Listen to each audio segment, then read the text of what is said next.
समाधि में चले गए और समाधि से बाहर आए तो दक्ष के सभा में चले गए। दक्ष के सभा में क्यों गए? क्योंकि दक्ष को देवताओं का राजा बनाया गया, देवताओं का प्रजापति उन्हें बना दिया। और जब वो प्रजापति बन के बैठे तो उनके मन में अभिमान हो गया। संसार में कोई भी व्यक्ति हो जिसको धन मिले, वैभव मिले, संपदा मिले, सम्मान मिले, तो उसके जीवन में अभिमान भी चला आता है।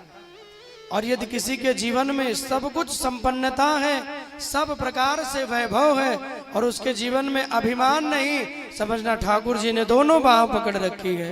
ये भगवान की हेतु कृपा है। भगवान ने दोनों बाह पकड़ी है, सब कुछ होते हुए भी जीवन में अभिमान नहीं है। तो आज महादेव जी वहां से उठे, सती मैया कुछ बोलती उससे पहले पहुंच गए और दक्ष की सभा में जाकर के बैठ गए। अब दक्ष की सभा में तो पहुंचे, लेकिन जाकर के दक्ष को प्रणाम नहीं किया। और केवल प्रणाम न करने मात्र से दक्ष क्रोध में आ गए और खड़े होकर के भगवान को अपशब्द कहने लगे ये शिव है। शिव माने होता है मंगल करने वाले, ये शिव नहीं, ये अशिव है, अमंगल करने वाले हैं। इनका नाम शिव नहीं होना चाहिए, इनका नाम अशिव होना चाहिए। भगवान फिर भी मौन होके बैठे रहे। शंकर भगवान कुछ बोले नहीं, बड़े सीधे हैं भोलेनाथ। एक लोटा जल भी भगवान को कोई चढ़ा देता है तो जल से ही प्रसन्न हो जाते हैं। इनकी सेवा के लिए और कुछ लगता भी नहीं भोलेनाथ। इनकी भक्ति बड़ी सरल है। मंदिर में गए, बगल के नल से पानी लिया और हर हर महादेव कह के चढ़ा दिया। ठंडा है, गर्म है, फिल्टर का है, जैसा भी है भगवान सब एक्सेप्ट कर लेते हैं। वो कुछ कहते नहीं, बड़े सरल है। केवल जल जो चढ़ा के प्रणाम कर लेता है, जल के चढ़ाए जमलोक ते उबार देत, अक्षत के चढ़ाए अभय कर देते। जो केवल जल भगवान को चढ़ा देता है उसे अपने लोक की प्राप्ति करवाते हैं, और जो अक्षत भगवान को सफेद पुष्प चढ़ाता है उसको अभय कर देते हैं। उसकी अकाल मृत्यु नहीं होती। और भगवान के लिए कहा भी गया है, अकाल मृत्यु वो मरे जो काम करे चांडाल का, और काल उसका क्या करे जो भक्त हो महाकाल का। दोनों हाथ उठा के नमः पार्वती पताये हर हर महादेव। जो भगवान शिव का भक्त हो जाता है वो हर प्रकार के विरक्तियों से मुक्त हो जाता है। भगवान शिव ऐसे दानी है, ऐसे दाता है। सोने की लंका बनाकर भी रावण ने मांगा तो उन्हें दे दिया। अपने पास कुछ रखते ही नहीं भोलेनाथ। जो भक्त शरण में आया, जो मांगा उसको वही दे दिया। कहने लगे ये शिव नहीं, अमंगलकारी अशिव हैं। बहुत भगवान को शब्द कहा, भगवान मौन होके बैठे रहे। कहने लगे ये मेरे दामाद है, मैं इनका ससुर हूं, फिर भी मुझे प्रणाम नहीं किया। बताओ, इस नाते भी मुझे नमन नहीं किया, मुझे प्रणाम नहीं किया। इस नाते भी मुझे प्रणाम नहीं किया। कम से कम मुझे प्रणाम तो करना चाहिए था। ये मेरे दामाद हैं फिर भी प्रणाम नहीं कर रहे हैं। भगवान तो माला जपते हुए गए, इसलिए मौन होकर बैठे रहे। वहां नंदी खड़े हो गए। भगवान के परम भक्त है। उन्होंने कहा, दक्ष, जिस मुख के द्वारा तुमने भगवान महादेव को श्राप दिया है, मैं तुम्हें श्राप देता हूं, तुम्हारा ये मुख बकरे का हो जाए। अब एक दूसरे को सब श्राप देने लगे, और जब सब श्राप दे रहे हैं भगवान मौन बैठे हैं। भगवान महादेव कुछ बोल नहीं रहे हैं, मौन होकर के बैठे। कुछ देर बाद उठे और वहां से चले गए। दक्ष को लगा कि अभी भी भगवान का अपमान नहीं हुआ। दक्ष को लगा कि कुछ ऐसा करूं कि महादेव का अपमान हो जाए। इसलिए शिव के अपमान के लिए कनखल हरिद्वार में एक यज्ञ किया, और यज्ञ में सबको बुलाया, खाली महादेव को नहीं बुलाया। जितने देवता हैं सबको निमंत्रण दिया। नारायण आए, लक्ष्मी जी आए, ब्रह्मा जी आए, इंद्र आए, इंद्राणी आई, लेकिन महादेव जी नहीं गए। अब ये विचार करने लगी सती मैया कि सब जा रहे हैं, लेकिन हम दोनों को क्यों नहीं बुलाया? भाई यज्ञ का फल देने वाले तो महादेव हैं, और आज महादेव को ही नहीं बुलाया गया। तो आकर के महादेव से पूछने लगी, प्रभु ये यज्ञ कहाँ हो रही है और आप क्यों नहीं चल रहे हो? महादेव ने कहा, देवी तुम्हारे पिता के यहाँ यज्ञ हो रही है, लेकिन हम दोनों को बुलावा नहीं मिला, हम दोनों को निमंत्रण नहीं मिला, इसलिए हम दोनों नहीं जा रहे हैं। यज्ञ तो तुम्हारे पिता के यहाँ हो रही है, लेकिन हम दोनों को निमंत्रण नहीं मिला, इसलिए हम नहीं जाएंगे। तो सती मैया ने यहाँ बहुत प्यारी बात कही कि प्रभु कुछ स्थान दुनिया में ऐसे हैं जहां बिना बुलाए भी व्यक्ति को जाना चाहिए। एक तो भगवान के मंदिर में, भगवान की कथा में कोई निमंत्रण दे ना दे, लेकिन अगर हमें पता चला कि भगवान की कथा हो रही है तो वहां जाके कथा का आनंद लेना चाहिए। गुरु के यहाँ जाना हो, भले गुरु जी भूल जाएं बुलाना, लेकिन हमारा धर्म है, हमें वहां जाना चाहिए। बेटी के यहाँ जाना हो, पिताजी भले भूल जाएं, लेकिन बेटियों का पूरा पूरा अधिकार है, वो पिता के यज्ञ में जा सकती हैं, वो पिता के यहाँ पहुंच सकती हैं। इसलिए सती जी ने कहा, प्रभु भले आप मत जाओ, लेकिन मुझे तो भेजो, मैं चली जाऊं। मेरी बहनें आई हुई होंगी, मेरी माताएं आई हुई होंगी, 2-4 दिन उनसे मिल के आऊंगी। भगवान ने कहा, देवी तुम्हें जाना हो तो तुम जाओ, लेकिन हम नहीं जाएंगे। और तब नंदी को बुला के जितना मैया का सामान है सब उसी पे रख दिया, और सारा रख करके सती जी को भेजा, बोले आप जाओ। सती जी जा रही हैं, लेकिन जितना भी सामान सती जी का था, एक भी सामान भोलेनाथ जी ने रखा नहीं। सती के साथ में सारे सामान को भेज दिया। अब सती मैया कहने लगी, प्रभु 2-4 दिन के लिए जा रही हूं, सब क्यों दे रहे हो? भगवान मौन रहे, लेकिन भोलेनाथ तो जानते हैं ये सती के जीवन की अंतिम यात्रा है, अब इनको लौट के आना नहीं है। राधे राधे बोलना पड़ेगा, जोर से बोलना पड़ेगा, और जोर से बोलना पड़ेगा। ये इनके जीवन की अंतिम यात्रा है, अब इनको लौटना नहीं है। बोले देवी जाओ, जब आना तो सब ले आना। और बड़े भाव से चली। माता पिता के यहाँ जब पहुंची तो कोई मिलने के लिए नहीं आया। दक्ष न काहू पूछी कुशलाता, भगनी मिली बहुत मुस्काता। दक्ष ने देखा तो मुंह फेर लिया, कुछ बोले नहीं।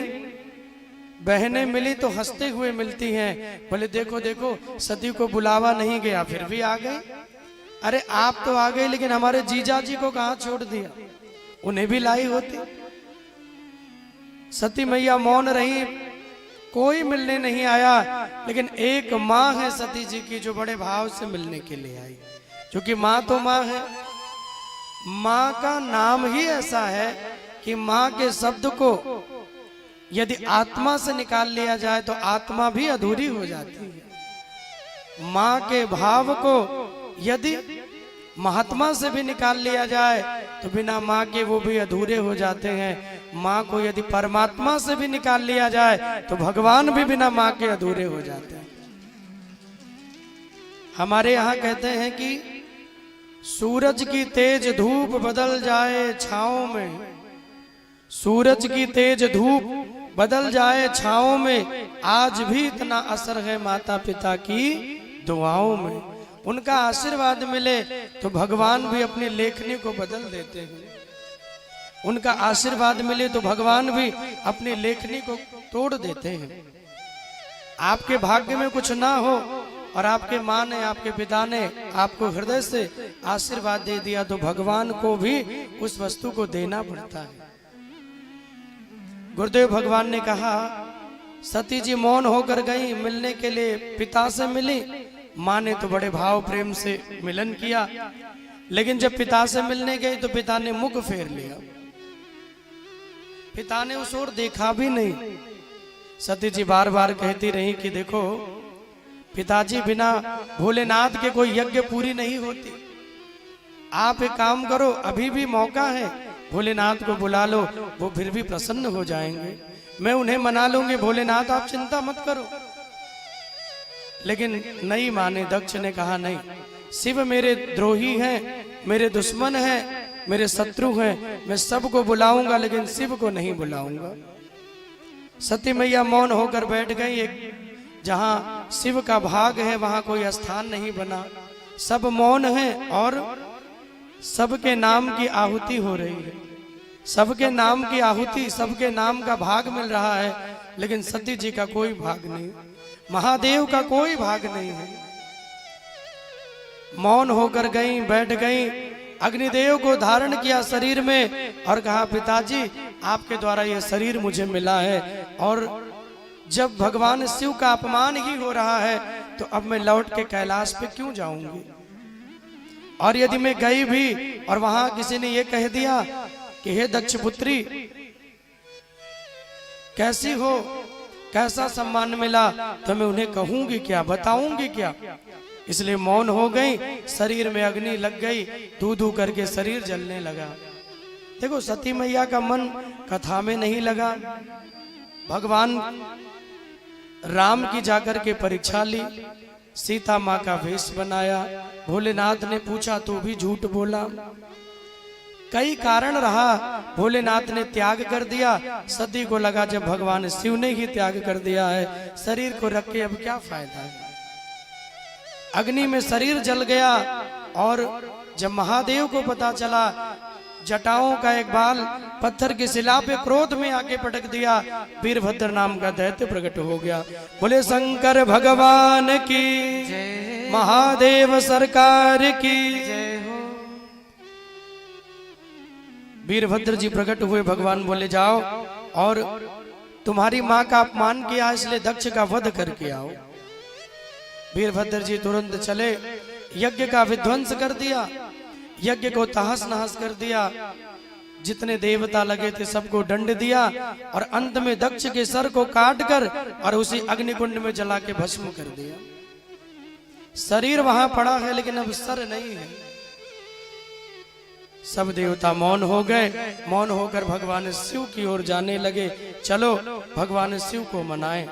सब जाकर भगवान महादेव को मनाने लगे, हे महादेव चलिए, हे महादेव चलिए। महादेव को मना रहे हैं भगवान। जितनी जल्दी क्रोध में आते हैं उतनी जल्दी भगवान प्रसन्न भी हो जाते हैं। जाकर शिव को मना रहे हैं और भाव से कह रहे हैं, जिनकी जटाओं में गंगा के धार, जिनके गले में है सर्पों के मार, जिनकी जटाओं में गंगा की धार, सब गाइए भाव से, है सर्पों की मार। हो जिनकी जटाओं में गंगा के धार, जिनके गले में है सर्पों के मार, हो बड़े ही निराले हैं मेरे भोले बाबा, बड़े ही निराले हैं मेरे भोले बाबा। ओ बड़े ही निराले हैं मेरे भोले बाबा, बड़े ही निराले हैं मेरे भोले बाबा।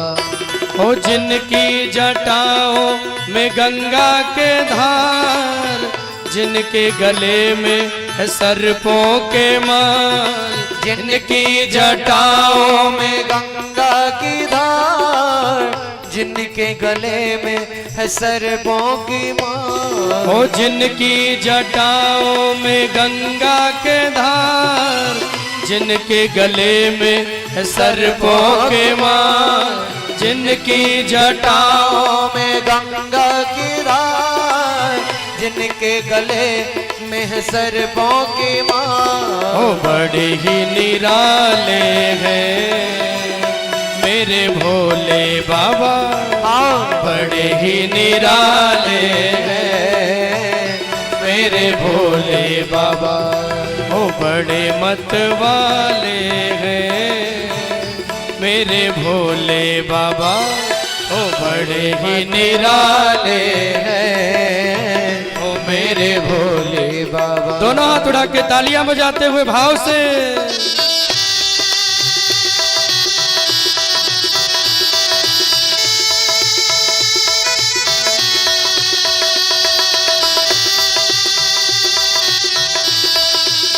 बोले शंकर भगवान की।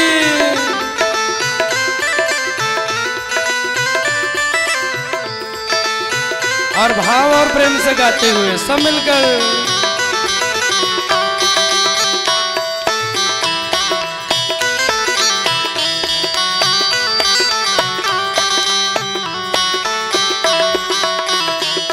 वो पास न कौड़ी रखते भोला भरते हैं सबके खजाने।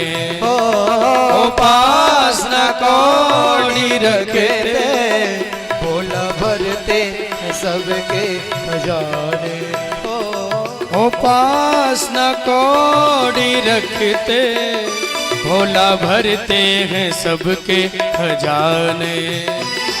ओ पास न कौड़ी रखते भोला भरते हैं सबके खजाने। वो सब रहते हैं घरों में भोला खुद तो हाँ रहते वीराने। वो सब रहते हैं घरों में भोला खुद तो हाँ रहते वीराने। वो पीते हैं भंग सदा वो पीते हैं भंग सदा।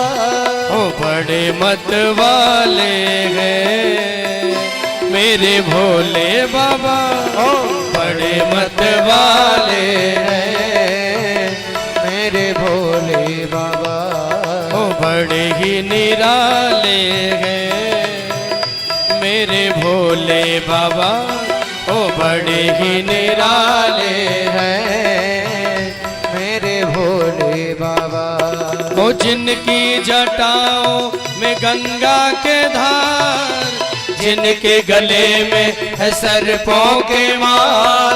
सबका ये भाव से में गंगा की धार जिनके गले में है सर्पों की माल। अरे बड़े ही निराले हैं मेरे भोले बाबा ओ बड़े ही निराले हैं ओ मेरे भोले बाबा। बोले शंकर भगवान की जय हो।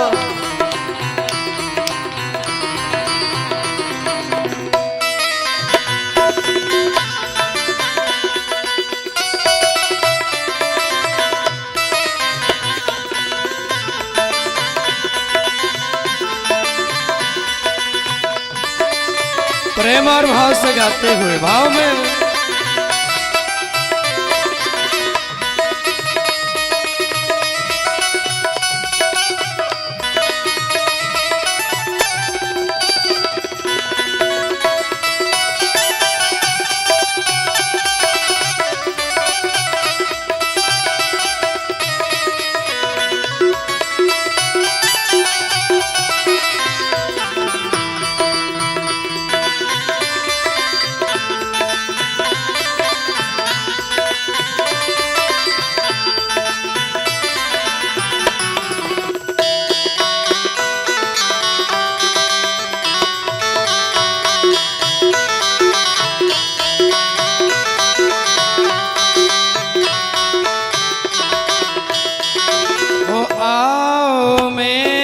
भोले मैं तो बैठा हूँ आस लगाए।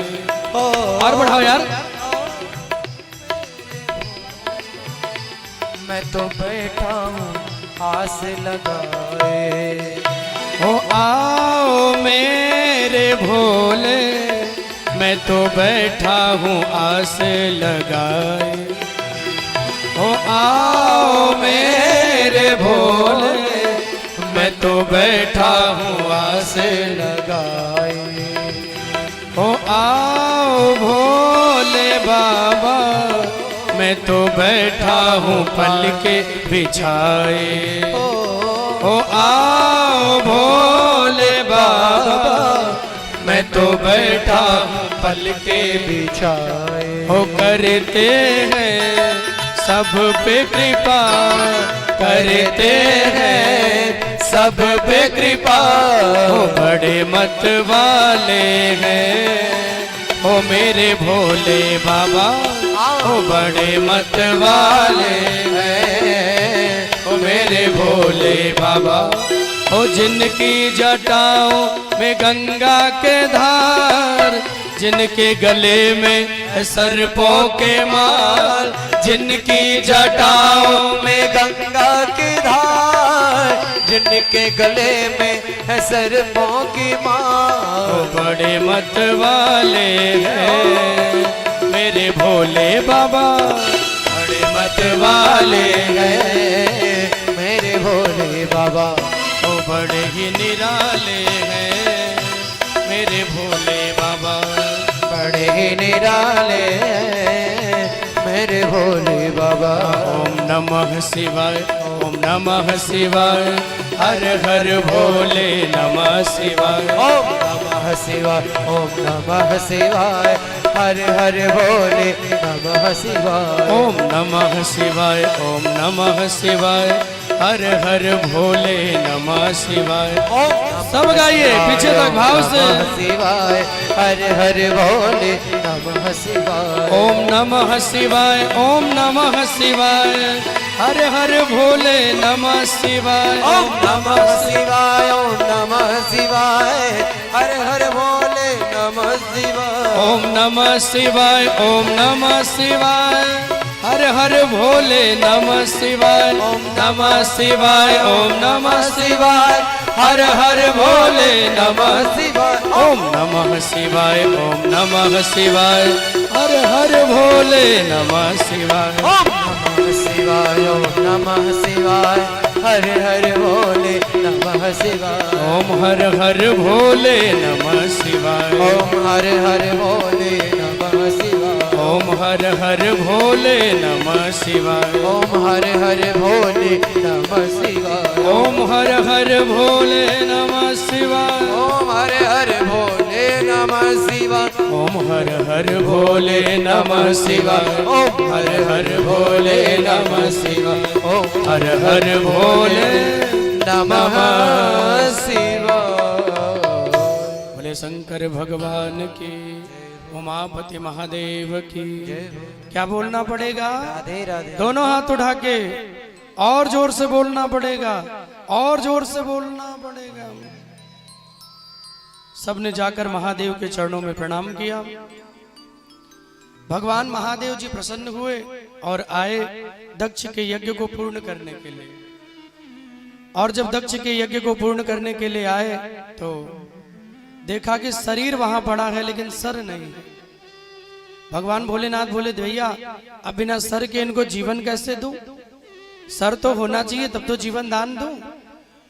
तो कहा कि नंदी ने श्राप दिया था कि इनका मुख बकरे का हो जाए, तो देवता गए और बकरे का सर काट के ले आए। बकरे के सर को काट के लाके इनके सर से जोड़ दिया।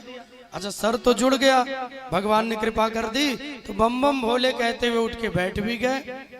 शरीर तो एकदम सुंदर हो गया, बड़ा सुंदर शरीर, बहुत सुंदर हो गया, लेकिन जो मुख है वो बकरे का हो गया।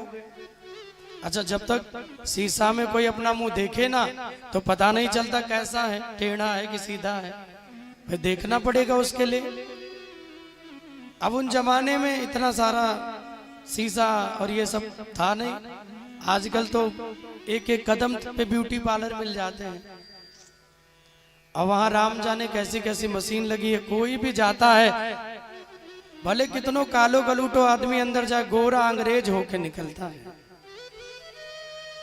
एकदम गोरा। अरे बड़ी अच्छी मशीन वहां लगी है। बस इतना हो कि भगवान बारिश न करे कि वो आटा जो लगा वो धुल जाए।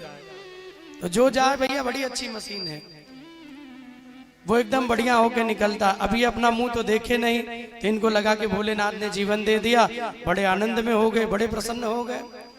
तो भगवान के गण वहां बैठे थे, नंदी भृंगी, उन्होंने कहा जाओ पहले मुंह तो देख के आओ। बोले क्यों भैया, मुंह में क्या हो गया? अरे बोले बड़े सुंदर लग रहे हो। अच्छा इतना सुंदर? बोले बहुत ब्यूटीफुल लग रहे हो, जाओ देख के आओ। अभी बेचारे बड़े प्रसन्न हो गए, सोचा बड़ा बढ़िया महादेव ने शरीर दिया होगा। और जाकर जब नदी में देखा तो राम राम राम, बकरे का मुंह देखा तो भागे भगवान भोलेनाथ के पास। बोले प्रभु इससे अच्छा तो जीवन ही न दिया होता। भाई अब बकरे का मुख लेके कहाँ जाऊंगा? जहां जाऊंगा लोग हमें देख के हंसेंगे। बोले बकरा भैया आगे देखो, मैं जहां जाऊंगा लोग हंसेंगे, मेरी हंसी उड़ाएंगे। भोलेनाथ ने कहा क्योंकि तुम अभिमानी थे इसलिए तुमको बकरे का मुख दिया गया। कभी बकरे की आवाज को सुने हो? वो बोलता है हमेशा तो मैं करता है, हमेशा मैं निकलता है।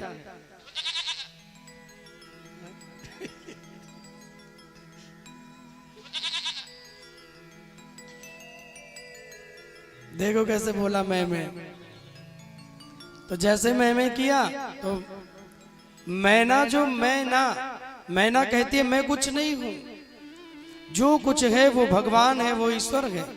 अब बकरा कहता है मैं जो हूं वो मैं हूं। तो मैना जो मैना करती है सबके मन को भाती है, बकरा जो मैं करता है तो गले छुरी चलवाता है। जो अभिमानी हो जाता है भैया, भगवान उससे दूर हो जाते हैं। इसलिए मैं रूपी अभिमान, मैं रूपी अहंकार जीवन में ना आए, ना धन का ना वैभव का, क्योंकि इस दुनिया में कुछ भी हमेशा रहने वाला नहीं है। आज कोई जवान है बहुत सुंदर है, क्या पता कल बुढ़ापा आए तो सुंदरता ना रहे, कल वो चली जाने वाली है। आज कोई बहुत धनवान है तो कल हो सकता धनवान ना हो। आज कोई बहुत बलवान है तो कल बलवान ना हो। आज किसी का बहुत बड़ा मकान है, भूकंप आया गिर गया, फिर शायद ना बनवा पाए। इसलिए जो वस्तु भगवान ने आपको दी है उस वस्तु का आनंद उपभोग करिए और ये ना कहिए मेरी है, इतना कहना मेरे राम जी की है, मेरे कन्हैया की है, जो है मेरे प्रभु की है। इसमें मेरा कुछ नहीं है, जो है मेरे भगवान का है। स्वागतम ते प्रसीदेश तुभ्यं नमः श्रीनिवास श्रियाकांत यात्राहिना त्वां जितेधीशनांगैर्मखा शोभते शीर्षहीनं कबंधो जथा पुरुषः कि त्वं क्रतुस्त्वं हविस्त्वं हुतासा स्वयं त्वं हि मंत्रो समीदर्भपात्राणि च त्वं सदसृत्युजो दंपति देवता अग्निहोत्रा स्वधा सोम आजम पशु।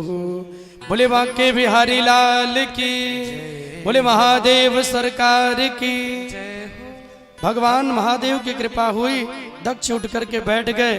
दक्ष तो उठ करके बैठ गए लेकिन मुख बकरे का हो गया। भगवान ने कहा तुम अभिमानी थे इसलिए ये दंड तुम्हें मिला है, अभिमान ना होता सुंदर स्वरूप की तुम्हें प्राप्ति होती। तो भगवान महादेव ने आके यज्ञ की पूर्ति की। शंकर भगवान की कृपा से यज्ञ पूरी हुई और जब तक महादेव की कृपा ना हो तब तक यज्ञ पूरी नहीं होती भैया।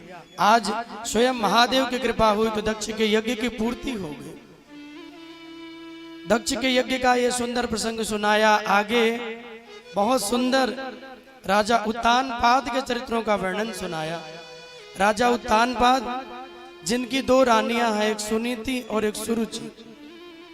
अब सुनीति सु माने सुंदर और नीति माने नियम। जिनका नियम भगवान के लिए सुंदर होता है वो सुनीति है और जिनका मन रुचियों में लगता है वो सुरुचि है। राजा उत्तानपाद सुनीति जी को बहुत प्रेम करते हैं, बहुत स्नेह देते हैं और मैया जब से महलों में आई है तब से हर प्रकार से आनंद ही